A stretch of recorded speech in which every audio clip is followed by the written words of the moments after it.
सुखदेव जी कहते हैं राजा, आज मैया पालना झुलाती है भगवान को, और जब भगवान पालना झूलते हुए शयन करने लग जाते हैं, मैया अपने कार में लग जाती है। समय उपरांत दिन बीतने लगे, धीरे धीरे कर भगवान 27 दिन के हो गए। 27 दिन के हुए जब प्रभु जगदाधार उस दिन राजा नंद की हुई जीवना। 27 दिन के जब भगवान हुए तो बाबा नंद ने खुशी में आकर सभी गोकुल वासियों को निमंत्रण दे दिया और अपने घर सभी को भोजन कराया। अब जब भोजन होने लगा तो देखा एक सप्तासुर राक्षस 27वें दिन और आ गया। कंस ने राक्षस को भेजा, एक दूध दही की मटकी से भरी हुई एक गाड़ी खड़ी थी जिसको वृंदावन में कहते हैं छकड़ा। अब जब छकड़ा दूध दही की मटकियों से भरा हुआ खड़ा हुआ था, वो बेचने के लिए जाने वाले थे। वहीं पर भगवान को पालना रखो, पालना में भगवान लेटे रहे। कछु छोटे छोटे से बाल गोपाल वहां कीड़ा कर रहे, खेल रहे। आज वह खेल रहे हैं तो सप्तासुर ने देखा, क्यों मैं इस छकड़े में प्रवेश हो जाता हूँ और इसी के नीचे इसको कुचल दूंगा, नहीं तो मर जाएगा। अरे छोटा सा ही तो बालक है। अब गाड़ी में छकड़े में प्रवेश कर दिया सप्तासुर ने, और वो छकड़ा धीरे धीरे धीरे धीरे चल के आगे आने लगा। और जैसे ही जब वो आगे बढ़ा तो भगवान ने देखो कि दुष्ट रूप बदलकर मेरे पास आ रहा है। भगवान के पास जब भी जाओ तो अपने स्वरूप में जाओ।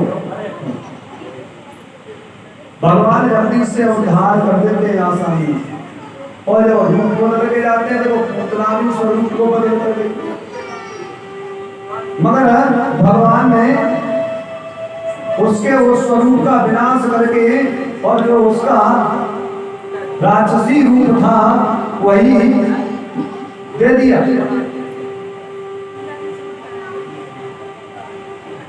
तो भगवान सोच रहे हैं, देखो दुष्ट मेरे यहाँ स्वरूप बदल कर आया है।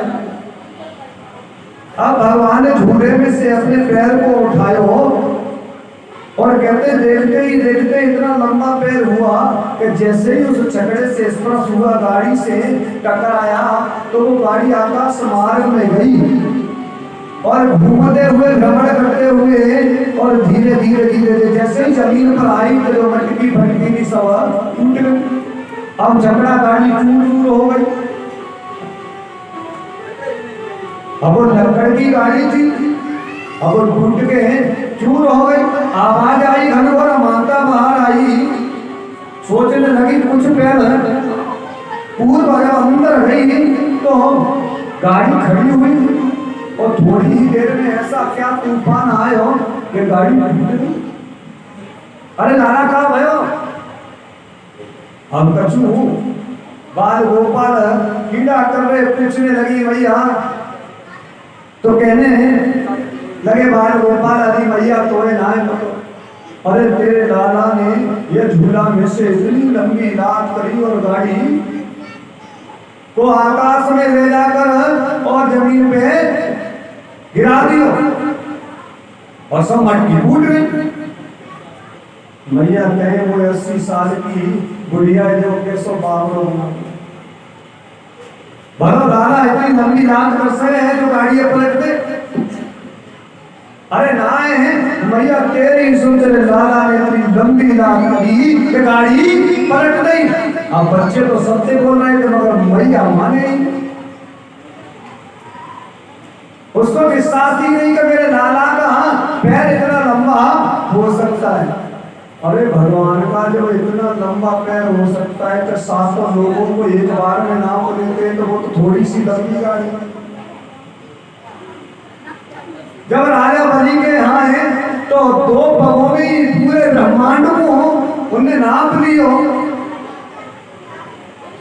तो ये गाड़ी कितनी दूर है वाला, मगर भैया माता का हृदय कैसे सांत्वना मिले।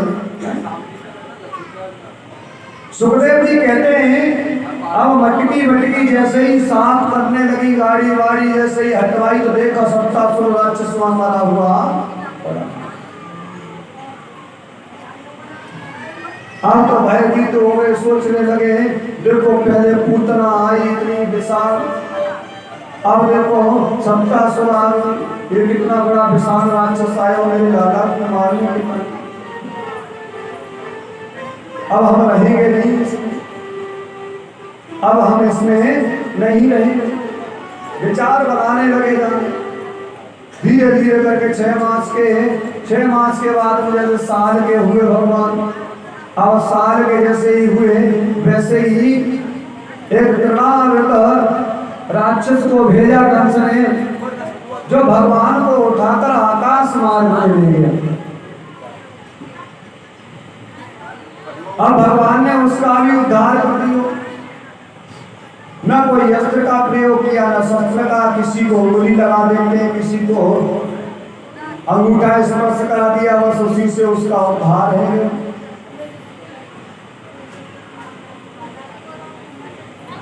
अब लीला चल रही है भगवान की, सोचने लगे अब तो भैया छोड़ दो ही पड़े वो। अब गोकुल को एक रातों रात रुद्रका ने मीटिंग बुलाई और मीटिंग बुला के कहने लगे देखो भैया अब तो यहाँ गोकुल में बड़े बड़े राक्षस आने लगे, अब तो ऐसा करो या गोकुल को छोड़ के और कहीं चलते। अब गोकुल में जितने भी बड़े विशाल भवन बना रखे थे सुंदर सुंदर, सभी को त्याग दियो और रातों रात वहां से अपनी गाड़ियों में छपड़ों में सामान भरो और लेके चल दिए और एक वन में वास कर गए जिसको वृंदावन कहा गया।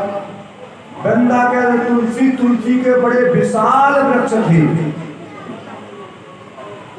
बड़े विशाल वृक्ष। उस वृक्षों के बीच किसी ने झोंपड़ी डाली, किसी ने मकान बनाया और वन में छुप छुप कर समय बिताने लगे। कहते हैं कोई एक बार मकान बना ले और उसको किसी कारणवश छोड़ के जाना पड़े तो कितना दुख होता है। अब यहाँ पूरा गोकुल को छोड़ना पड़ा, वृंदावन में चुप चुप कर रहने लगे। सुखदेव जी कहते हैं भगवान आए तो थे मगर सारे जीवन कभी उन्हें सुख प्राप्त हुआ ही नहीं। जो स्वयं भगवान इस धरा पर आने के बाद में सुख प्राप्त नहीं कर सकते हैं, न कर पाया, और ये तुच्छ जीव पता नहीं किस लालसा में घूमता है कि मैं सुख प्राप्त करूंगा। अरे मैं आज का रावण हूं। रावण को चारों सुख प्राप्त थे मगर फिर भी वो इस राह पर रह न पाया, उसको भी संसार छोड़ के। राजा से धनवान कौन होगा, रावण से धनवान कौन होगा जिसके पास सोने जैसी लंका हो और जिसके पास मंदोदरी जैसी पत्नी हो और जिसका पुत्र मेघनाथ जैसा हो, जिसके शरीर में कभी रोग ही न हो, निरोग, उसको भी संसार को त्याग कर जाना पड़ा। कलयुग में कहते हैं कलयुग में भी ऐसे ऐसे व्यक्ति हुए जिनको इतना धन से प्रेम था, इतना धन से प्रेम था कि अंतकाल उनको भी इस संसार को छोड़कर जाना पड़ा। सिकंदर इतना धनवान व्यक्ति था कि सारे भारत का धन उसके पास था। केवल इस देश का धन नहीं, कहते जमीन में से कब्रों को खुदवा कर उसने उनके मुंह से जो एक सोने का या एक टका डालते हैं चांदी का, वो भी उसने निकलवा लिया था कब्रों को खुदवा कर। सिकंदर मगर जिस समय शरीर की स्थिति बिगड़ने लगी तो कहने लगे, देखो महाराज कितना भी धन लग जाए मगर मैं मरना नहीं चाहिए, मुझे मरना नहीं है, धन की कोई टेंशन ही नहीं। जमीन से कब्रें कब खुदवाने लगे, जब सारे देश का धन अपने यहाँ कोष में जमा हो गया तो कहने लगे, देखो भैया आप तो पता है कि किसी के पास धन होगा नहीं। एक ऊंट को छोड़ दिया और कहा कि इसका मूल्य है 1 टका। बाजार में जगह जगह घुमाने लगे, भैया किसी के पास 1 टका हो तो ऊंट खरीद लो। अब किसी के पास 1 टका नहीं था कि ऊंट को खरीद लेते। एक माता का एक पुत्र था, उसने कहा माँ 1 टका में एक ऊंट बिक रहा है, अगर तू टका दे दे तो मैं एक ऊंट को लेके आऊं। अरे तू कैसी बात करता है, कहाँ है टका यहाँ? कहने लगे टका तो है, कहाँ है? क्या जब पापा को जमीन में दफन किया था तो उनके मुंह में डाला था टका।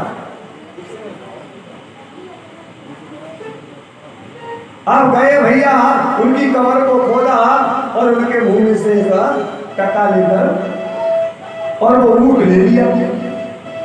सिकंदर को ज्ञात हुआ कि ऊंट तो बिक गया 1 टका में, मगर वो टका आया कहां से? जिसने ऊंट खरीदा उसको बुलाया गया, हाँ भैया तुमने ऊंट लिया है? हाँ हाँ। तो सारे देश का धन तो मेरे यहाँ है, ये बताओ कि 1 टका तुम्हारे पास आया कहां से? कहने लगे जब हमारे पिताजी जब शरीर छोड़ कर गए तो उनके मुंह में 1 टका डाला था। सिकंदर ने सोचा ऐसे तो देश का धन जमीन में पता नहीं कितना होगा। उसने तो मरगड़ कबर की कबर खुदवाने लगा और टका निकलवाने लगा, मोटों से मुंह से और टके निकलवाने।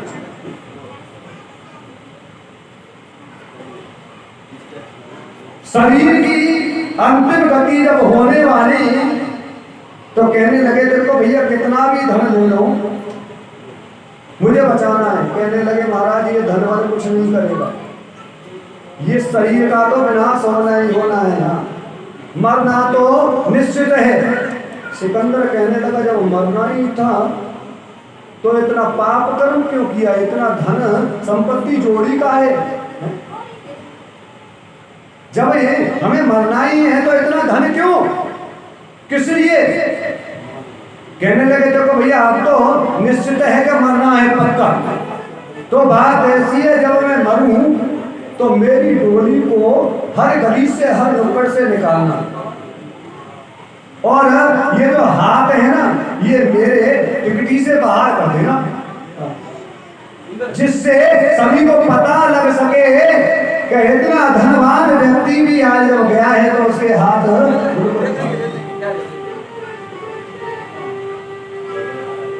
कहते हैं जब तेरी डोली निकाली जाएगी बिना मुहूर्त के उठाई जाएगी, न तो कोई मुहूर्त होगा न कोई समय निश्चित होगा जिस समय से डोली शरीर की निकलेगी कोई पता नहीं कौन सा दिन होगा, कौन सा समय होगा। वो जब तेरी डोली निकाली जाएगी, जब तेरी डोली निकाली जाएगी, जब तेरी डोली निकाली जाएगी, जब तेरी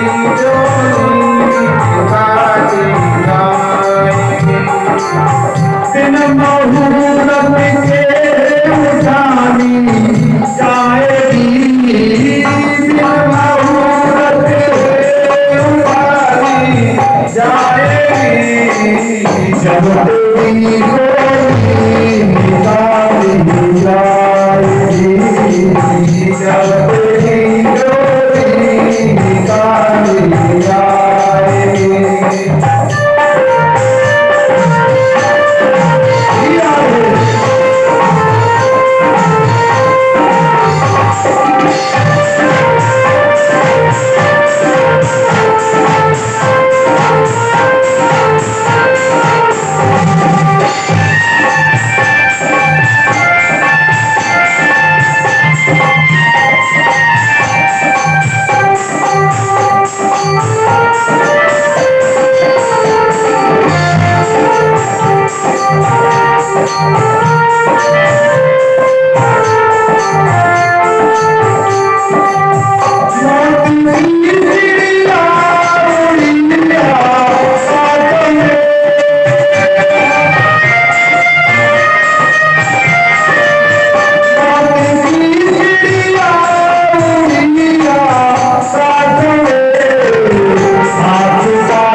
कहते हैं लोकमान जैसे वैद भारत के सर्वश्रेष्ठ रहे, जिन्होंने सिकंदर को नहीं बचा पाए,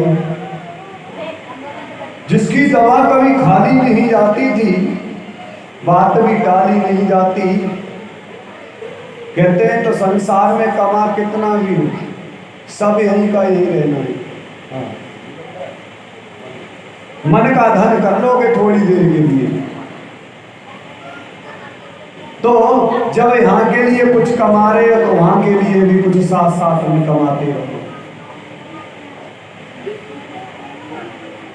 सुखदेव जी कहते हैं राजन जब वृंदावन में छिप छिप कर रहने लगे, भगवान और धीरे धीरे बड़े होने लगे। अघासुर, बगासुर, धैनुकासुर, बड़े बड़े राक्षसों को भगवान ने खेल खेल में समझा दिया।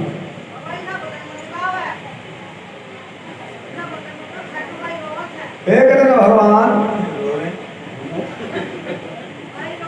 भगवान की महाराज एक भजन दे, कथा तो होती नहीं। भाग्य की जय जय जय श्री राधे, जय जय श्री राधे। श्याम गोरे कन्हैया गोरे, श्याम गोरे में आके रहियो।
गोविंद भगवान की सुखदेव जी कहते हैं राजा इस बीच भोलेनाथ भी दर्शन के लिए आए। भगवान के दर्शन के लिए जब भी भगवान का प्रादुर्भाव होता है तो भोलेनाथ अवश्य आते हैं दर्शन के लिए। क्या नंदेश्वर महाराज भोलेनाथ का नाम पड़ा, समय बीतने लगा वो। सुखदेव जी कहते हैं नंद बाबा शालिग्राम भगवान का पूजन करते हैं, जो तुलसी के नीचे काले काले से ऐसे जैसे गुलाब जामुन की तरह रखे रहते हैं।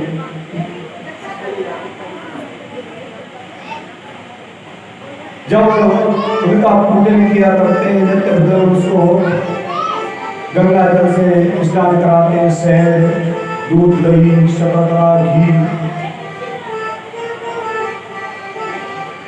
भगवान घुटने घुटने चलते जाकर बैठ जाते हैं नंद बाबा के पास के, विचार करते हैं कि बाबा दूध दही शहद से रोज डेली इनको इतना पिलाते ये तो बड़े मीठे हो गए, बड़े मीठे हो गए हो। एक दिन देखा, 2 दिन देखा, 4 दिन, महीने से बीत गए, वही क्रिया नित्य प्रतिदिन। नंद बाबा एक दिन कपड़ा ढक के भजन करने के लिए उनको स्नान ध्यान करने के बाद में कहते हैं जब भी हम माला या भजन करें भगवान का, तो अगर जो कपड़ा या चादर से अपने आप को समेट लो, लपेट लो, बंद कर लो, तो मन में एकाग्रता बढ़ती है। मन भटकाओ रुक जाता है, मन का भटकाओ रुक जाता है। अगर जो हम कपड़ा डाल के भजन करते हैं तो मन के भटकाव को रोकने के लिए नंद बाबा अपने ऊपर कपड़ा झका और अपने माला में बैठे। भगवान कृष्ण ने कहा करो तुलसी के नीचे बड़े सुंदर सो आसन लगाए, वहाँ पे शालिग्राम बिठा रखे। अब भगवान ने उठाए और थोड़ी देर तो विचार किया और बड़े मीठे हो गए। और देखते ही देखते शालिग्राम को अपने मुँह में धर लिया। अब जब मुँह में धर लिया हो, अब शालिग्राम को दबाते हैं मगर वो काहे फूटे। अरे कोई रसगुल्ला तो हटना हुआ चबा लेते, अब इधर से दबाते तो इधर गाल में आ जाते, इधर से दबाते तो इधर गाल में आ जाते। अब इसी क्रिया को करते करते बाबानंद की माला पूरी हुई, चादर हटाई और भगवान को प्रणाम करने ही वाले थे, देखा भगवान गायब हो गए। अब जब भगवान गायब हो गए बराबर में देखो अरे लाला बैठो। अब सोचने लगे चिकने तो होते ही कहीं लुढ़क गए होंगे। बड़ी खोजबीन करी, नीचे देखे इधर देखे दाएं बाएं चारों तरफ, मगर कहीं शालिग्राम नजर आए तो आए। अब लाला से पूछने लगे लाला अरे तुमने हमारे भगवान देखे? अब आवाज आवे, तूने सुनी ना लाला? तुमने हमारे शालिग्राम भगवान देखे? अब सारे हिलाए बोले कचूना। नंद की नजर पड़ गई, देखा एक तरफ का गाल फूल के गुब्बारा है। अब नंद बाबा ने एक गुलचा लगाया, जैसे ही भूसा लगाया तैसे शालिग्राम पर किसी ने नीचे गिर गए। अरे हाय हाय, ये तो हमारे भगवान को ही खाए गयो। अब साले ग्राम को छोड़ो, दौड़े दौड़े गए कन्हैया को उठाए के नंद रानी के धोरे, कहने लगे अरे नंद रानी, अरे सुने हैं, अरे देख तेरो लाला कितनो वो तो पाती दिए, तो आज हमारे भगवान को ही खाएगा। यानी तो साले ग्राम ही मुंह में धर लिए, अभी से इतनो तो पाती है। मैया कहने लगी काहे मेरे लाला को नजर लगाओ, अरे मेरा छोटो सो सोना सो तो लाला है, और मेरे लाला को कितने दिनों में तो भयो है, तुम तो मेरे लाला को नजर और लगाओगे। कितने देखो चांद सो खड़ा मेरे लाला को।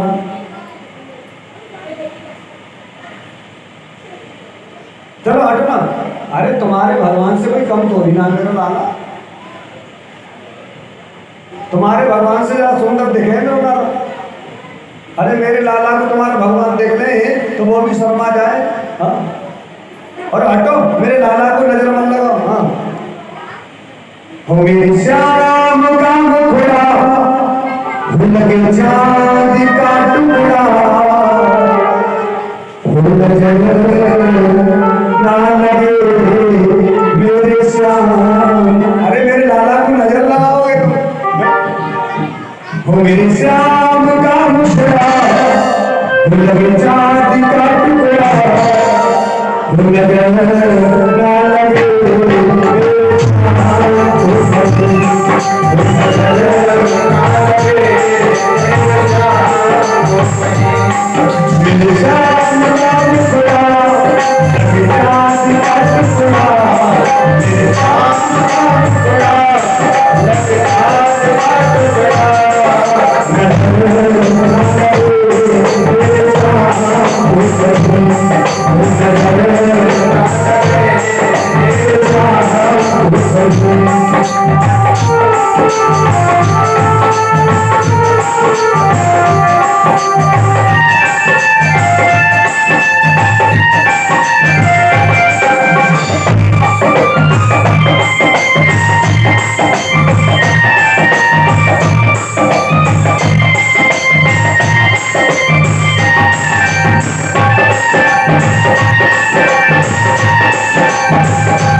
अरे बाप रे, हो गए। अरे मेरे लाला को नजर लगाओगे। हाँ? और काला टीको लगायो माथे पे, और लाला को बड़ा लाल लाल कियो है, धीरे धीरे भगवान और बड़े होने लगे। सुखदेव जी कहते हैं अब तो आंगन में भगवान दौड़ते हैं, कीड़ा करते खेलते हैं। अब भगवान एक दिन मैया यशोदा की गोदी में लेटे हुए हैं, दूध चूल्हे पर रख दिया है गर्म होने के लिए। योग माया को थोड़ा सा इशारा दिया, दूध और पात्र से बाहर आने लगा। जब दूध बाहर आने लगो, रोहिणी दौड़ी दौड़ी आई, अरे यशोदा क्या करती हूँ, जब मेरे दूध और चूल्हे से उमड़ रहा है। अब तो लाला को बिठाए और झट और दौड़ी दौड़ी चूल्हे के पास गई, दूध उतार के रखो। भगवान सोचने लगे देखो भैया कितनी निर्दयी है, कितना प्रेम कर रही थी और याकूब पूछते ज्यादा दूध प्यारो है। अरे दूध को बड़ो प्रेम करे। जब तक मैया लौट के नहीं आई तब तक तो भगवान ने एक लकड़ी उठाई और जितनी भी दूध दही माखन की मटकी पड़ी थी सब देखते रही और बांटते रही और सारी एक कर दी। अब तो जब बाहर आई लौट के तो देखा पूरे आंगन में पूरे हैं तो अपार में कीचड़ ही कीचड़, दूध रहो न माखन न दही रहो न छाछ, सब एक हो गयो। अब भगवान के हाथ में लकड़ देखी मैया यशोदा कहने लगी दारी के आज तेरे कोई जवानी ज्यादा आई, आज तेरी दारी जवानी मिटाऊंगी। और मैया लकड़ छीन के और कन्हैया के पीछे पीछे दौड़ने लगी। भगवान आ गया मैया पीछे। सुखदेव जी कहते हैं राजन परिचित देखो एक मैया के धमकाने से देखो भगवान त्रिलोकीनाथ कैसे दौड़े दौड़े जा रहे हैं। अरे माँ से तो पता नहीं भगवान भी डरते हैं। अरे माता से तो भगवान भी डरते हैं, माँ होती ही ऐसी है। माँ का तो अस्तित्व ही ऐसा होता है, माँ से तो भगवान भी हार गए। अब मैया पीछे पीछे भगवान आगे आगे भगते जा रहे हैं और अंतकाल जब मैया झुंझला गई तो भगवान को पकड़ लिया। अब डंडी हाथ में थी, लकड़ हाथ में थी, कान पकड़ो और मारने वाली थी। जैसे ही भगवान को स्वरूप देखो तो डंडी को फेंक दी। आज दारी के तो मारूंगी नहीं, आज तेरे हाथ पैर में बांधूंगी, तेरे हाथ पैर ज्यादा चलने लगे हैं। तूने बड़ी आफत मचाई है। हाँ तेरे हाथ पैर रही ना, एक जगह रस्सी लाती है, एक बार लाई और रस्सी से बांध लगी, 2 अंगुल छोटी पड़ गई है। दूसरी रस्सी लेके आई, तीसरी, चौथी, अब जितनी भी रस्सी लाती है और भगवान 2 अंगुल रस्सी को छोटा कर देते हैं।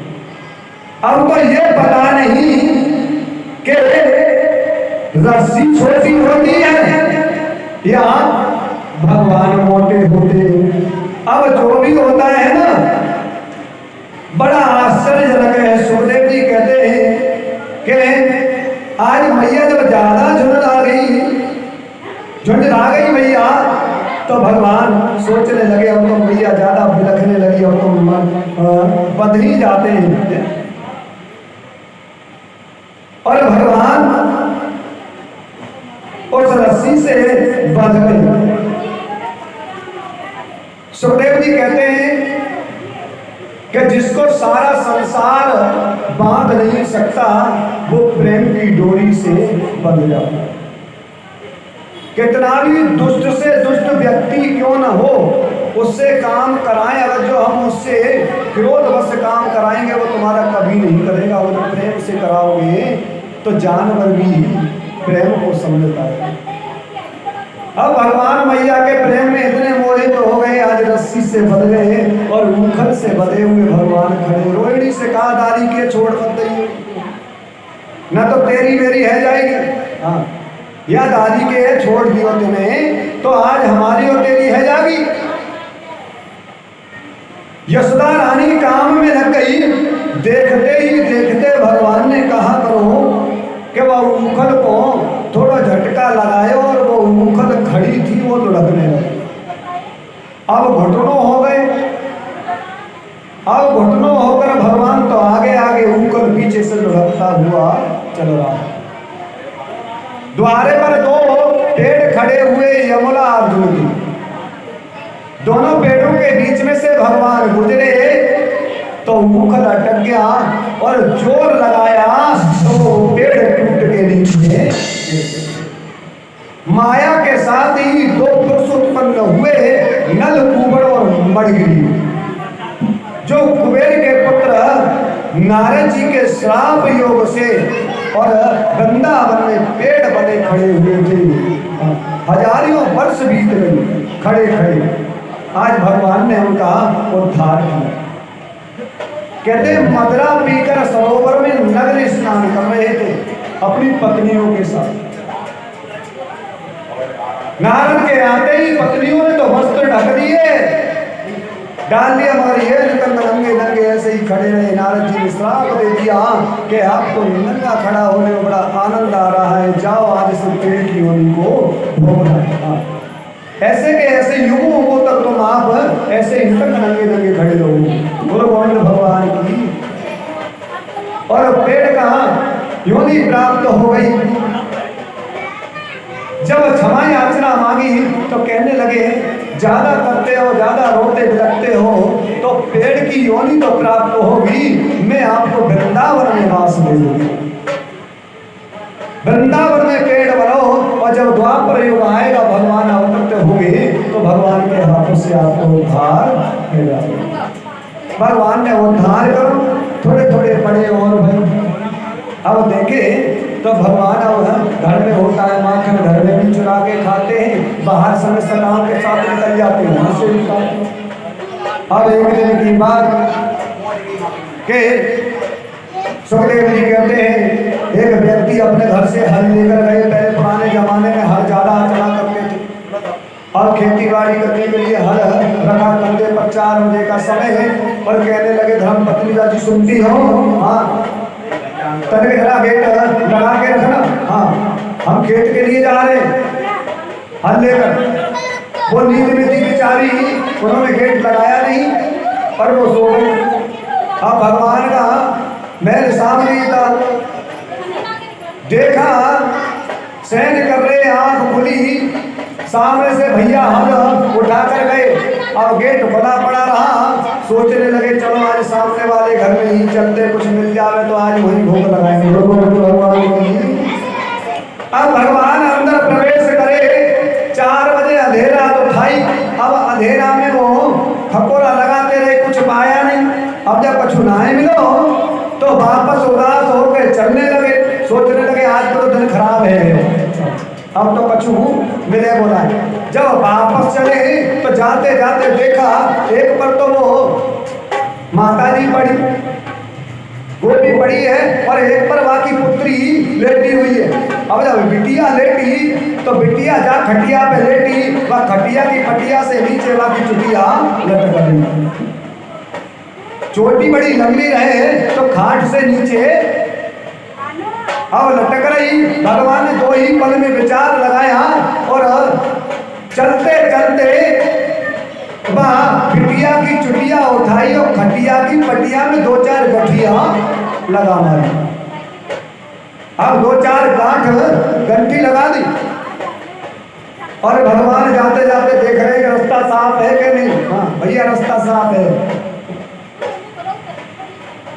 अब आगे कान में कहते और जैसे ही हवा गया बिटिया,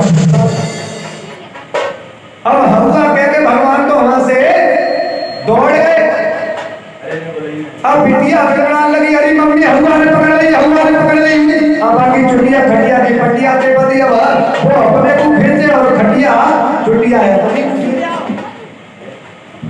बाकी भैया ने दौड़ते हुए देख लो कन्हैया। अब पहले तो अपनी बिटिया को उठाए, आधे तो बाल बाकी खटिया की पटिया में ही रह गए। अब आधी चुटिया बची, जो बाल खोले वह खटिया की पटिया में हाथ में पकड़े और यशोदा के पास सुबह 4 बजे आ गई। अरे यशोदा, अरे यशोदा, अरे सुनती है तनिक देखा कर बाहर तेरे लाला का आंखों तो करके आए हुए।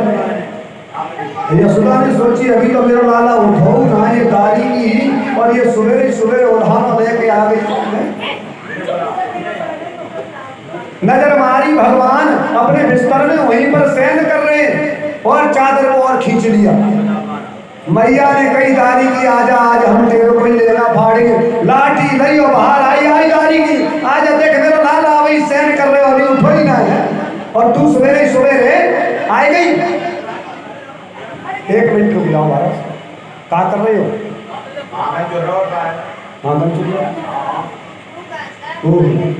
सुखदेव जी कहते हैं कुछ समय पश्चात और भगवान के संग सका एकत्रित हुए दामा मनसुका मदमंगल। अब जब संग सका मिले भगवान के तो आज जिस घर में घुस जाते उसी घर में माखन चोरी करके ले आते। छीके पे मटकियां रखी होती हैं,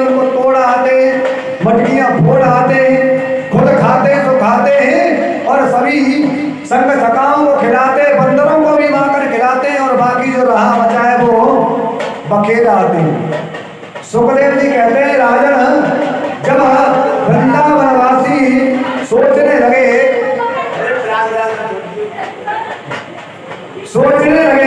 गोपियां के लाला ने तो घर घर में धूम मचाई है। एक मिनट भाई, इनको गोदी ले लो, गोदी लेके आराम से दोनों नहीं लग जाए किसी को। सुखदेव जी कहते हैं इनने तो घर घर में धूम मचाई है।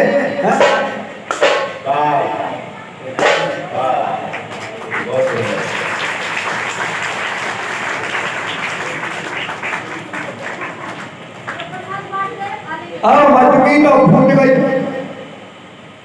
कछु संग सहेलियां जो गोपियां थी सभी ने विचार बनायो लाला पकड़ में ना आवे, याकू पकड़ने के ताई कछु न कछु विचार बनाए हो जावे। अब सीधा सुशीला एकत्रित हुई, कन्हैया को पकड़ने के लिए बड़ा सुंदर सो एक छीको बनाए और छीके पे चार